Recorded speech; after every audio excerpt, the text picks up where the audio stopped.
Ever wanted to visit a historical period and see what it was actually like? Whether true to actual history or not, Assassin's Creed offers that experience and in many cases succeeds very well at delivering a world that feels like a real place.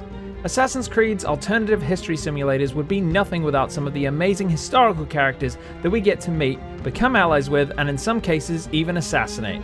Before we get into it, here is your spoiler warning, and a reminder that this is simply my opinion. Right, let's get into the top 10 historical characters in Assassin's Creed. Socrates, or Socrates as it is pronounced in the game, was a real-life philosopher from ancient Greece and is one of the founders of modern philosophy. Cassandra first meets Socrates in 431 BCE, and because he's kind of a pain in the ass, he can't even tell you his name without a lesson. Who are you? Ask anyone and they'll tell you Socrates. But a name gives you nothing. Our actions determine who we are. Now there's no saying how Socrates would have actually been in real life, but in a game that can kind of be silly in places, Socrates is someone who always makes you think. Every moment with Socrates is a perfect time for him to teach you something. No matter the situation, he makes you double think and question your own decisions. Everyone has heard of Socrates, so it was very interesting to meet him in Odyssey. He is a huge player in the world of Athenian politics, often dominating his opponents with pure wit and a never-ending amount of questions for his opponents. Come on, we all know who Benjamin Franklin is. I don't know how many times I read the Value of Saving book as a kid. Didn't help though, I'm still broke. But thanks anyways, Ben. We first meet Franklin while playing as Haytham Kenway in Assassin's Creed 3, after he has just been robbed of some of the pages from his almanac and asks if we have time to collect them for him. Gee thanks Ben, more collectibles. I mean, you unlock a little display of his invention in the homestead, which is nice, so I guess that's something. Benjamin Franklin also helped other assassins and Templars along the way, however he never knew the true identities of either order or the people that he had helped. In Rogue, we see him helping Shay, our protagonist, and Hope, an assassin, to unlock the precursor box to reveal the map. After Shay turns Templar, Benjamin Franklin helps him gain access to the Royal Palace of Versailles, where he assassinates Charles Dorian and regains the precursor box for the Templars. I think he is an interesting character for obvious reasons, but also because he helps out a lot of people in the pursuit of knowledge, and is one of the few characters we have seen help out both sides of this ancient conflict between freedom and control. Julius Caesar is a man I described as pompous in my one word to describe each AC villain short, and anyone who declares themselves dictator for life must have a pretty high opinion of themselves. Julius Caesar was a Roman statesman and general. He had many successful military campaigns and is originally seen as an ally to Aya and Bayek in Assassin's Creed Origins. Bayek and Aya meet him as they are followers of Cleopatra and assist in gaining access to the tomb of Alexander the Great. Bayek and Aya then help Caesar escape a surprise attack by Ptolemy before fighting his armies and defeating them in the Nile Delta. Aya finished off Ptolemy while Bayek hunted Pothinus and Septimius. The latter Caesar decided to spare, leaving Aya and Bayek no choice but to abandon their loyalty to both Cleopatra and Caesar. It is revealed that Caesar is a member of the Order of Ancients, the group responsible for the death of Khemu.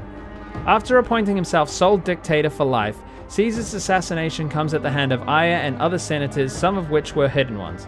Caesar was stabbed 23 times by numerous senators and hidden ones alike. I hate to do this YouTuber thing, but look at my subscriber watch statistics. If you want to see more gaming content, and more specifically Assassin's Creed content, hit that sub button and tingle my bell. What? You don't want to miss any upcoming content. Again, we all know George Washington, first President of the United States, and before that, Commander-in-Chief of the Continental Army during the American Revolution. Assassin Rat Hodor. I really did try with this one. Harder than Achilles did, anyway. My name is Rat Hodor. Right. Well, I'm not even going to try and pronounce that. I'll stick with Connor from now on. Was a protector of George Washington against Charles Lee, who was angry he had not been given the position of Commander-in-Chief. Connor eventually finds out from his father that the attack on his village, which killed his mother, was ordered by Washington, and surprisingly, Connor does not just straight up murder this man. In real life, he dies of illness in 1799. But this still seems like a slight plot hole considering Connor's usual absolute annihilation of any person who he felt deserved it. Especially since when Connor found out, he was actually organizing another assault on Connor's people after they sided with the Loyalists. In the DLC for Assassin's Creed 3, The Tyranny of George Washington, the Apple of Eden shows him a terrible vision of what would happen if he were to be crowned king of the United States with the apple at his side. The apple was then passed on to Connor, but his experience bolstered Washington in his belief in the liberal democratic constitution. We talked a little bit about Cleopatra in the Julius Caesar entry, but we meet Cleopatra much earlier on in Origins as Aya has partnered with her. Bayek follows his wife and eventually becomes Medjay to all of Egypt. Cleopatra also described Bayek as toothsome, which I had to Google, which means pretty good looking, so yeah, you learn something new every single day. Cleopatra was Pharaoh of Egypt who she ruled with Ptolemy, her brother, and spouse. Yep, you heard that correctly, Egyptian custom. She was exiled by her brother who wanted sole rule of Egypt. This was all set up by the Order of Ancients who wanted to control the young pharaoh. Cleopatra then worked with Aya and Bayek to rid Ptolemy's court of the members of the order who resided within it. After a failed allyship with Pompey, she gained favor with Caesar who made her Pharaoh of Egypt.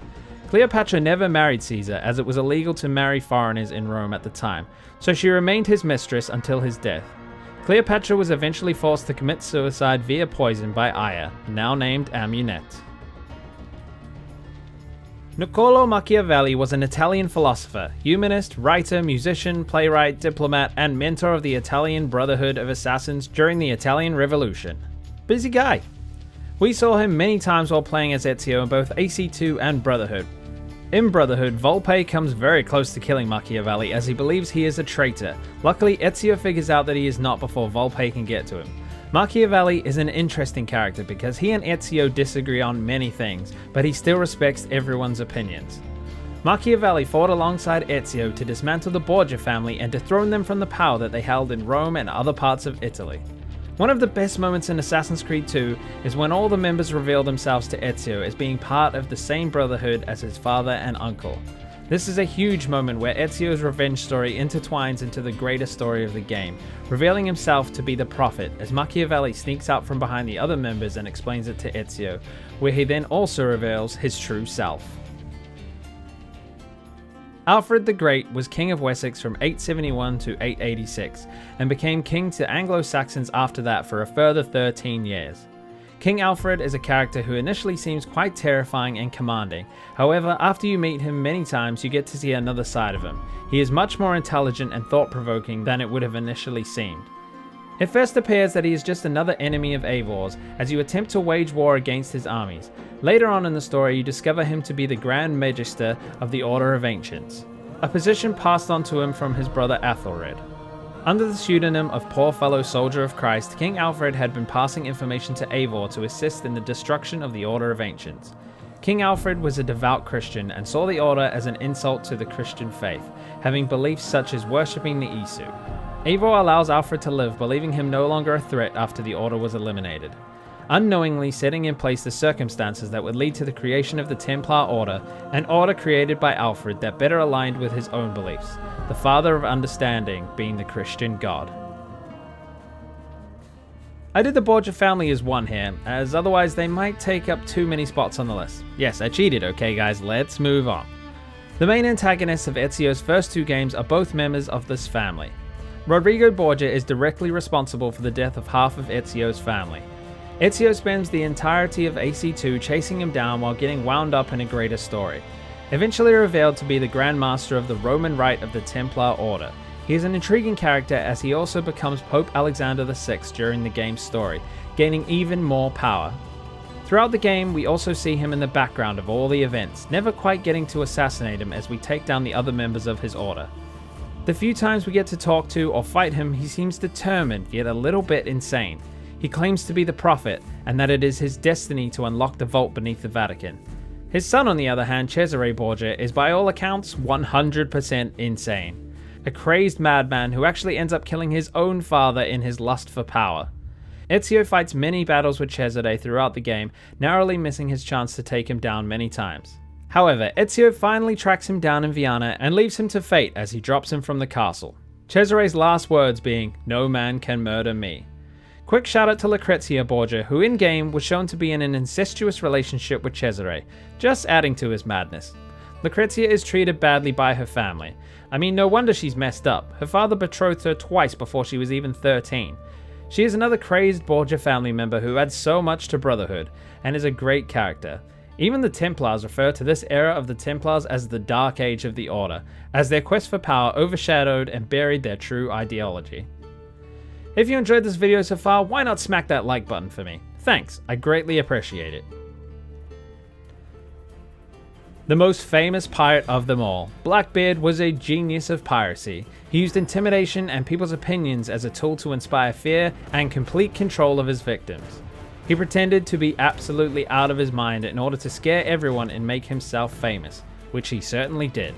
As a member of the flying gang who took up residence on the pirate island of Nassau, Thatch, as he was also known, eventually gained his own ship in 1717, and a short time later capturing an even larger ship that he renamed Queen Anne's Revenge. Blackbeard is a great companion for Edward, our protagonist, as we get to see all sides of this legendary character. One of his more fearsome moments comes while he is searching for medicine for himself and his crew. Blackbeard blockaded an entire city, scaring literally everyone who inhabited the island. Blackbeard was eventually killed aboard the Jackdaw by attacking forces sent after him. One of my favorite quotes from Blackbeard is, "In a world without gold, we may have been heroes," which is so perfect. It shows both sides of this character, and he was just so damn awesome as a side character in Black Flag.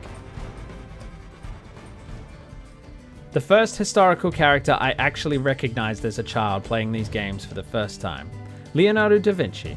One of Ezio's most important allies, a man who had inventions and designs to help our hero accomplish their goals. Leonardo wasn't just a painter, he was a sculptor, cartographer, botanist, engineer, architect, and mathematician. Like Machiavelli, he was a busy man, but always had time for the young Florentine Ezio. He built flying machines, fixed the hidden blade, and improved on its design, and was just an all-around interesting character. As my first time seeing a historical character like this in a game, and interacting with them, it was pretty special. Leonardo was unfortunately only in Brotherhood a little bit, but the missions that he had for us were some of the best side content in the series. Having been born out of wedlock, he was hidden away in a rural area of Tuscany as to avoid the scandal. However, this did not stop him becoming a truly important figure in the history of Italy. At age 14, he returned to Florence and apprenticed at a workshop. Leonardo is just a charming character and one that I will never forget. We have an honorable mention here, Caterina Sforza. Honestly, just a cool character, and although her part in the story is limited, she makes a huge impact while on screen. She is strong-willed, powerful, and dangerous, a fact that we get told by Leonardo as he warns Ezio not to get involved with her, as he tends to be a bit of a ladies' man.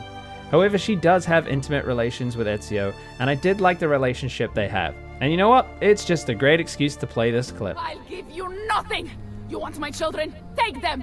I have the instrument to make more!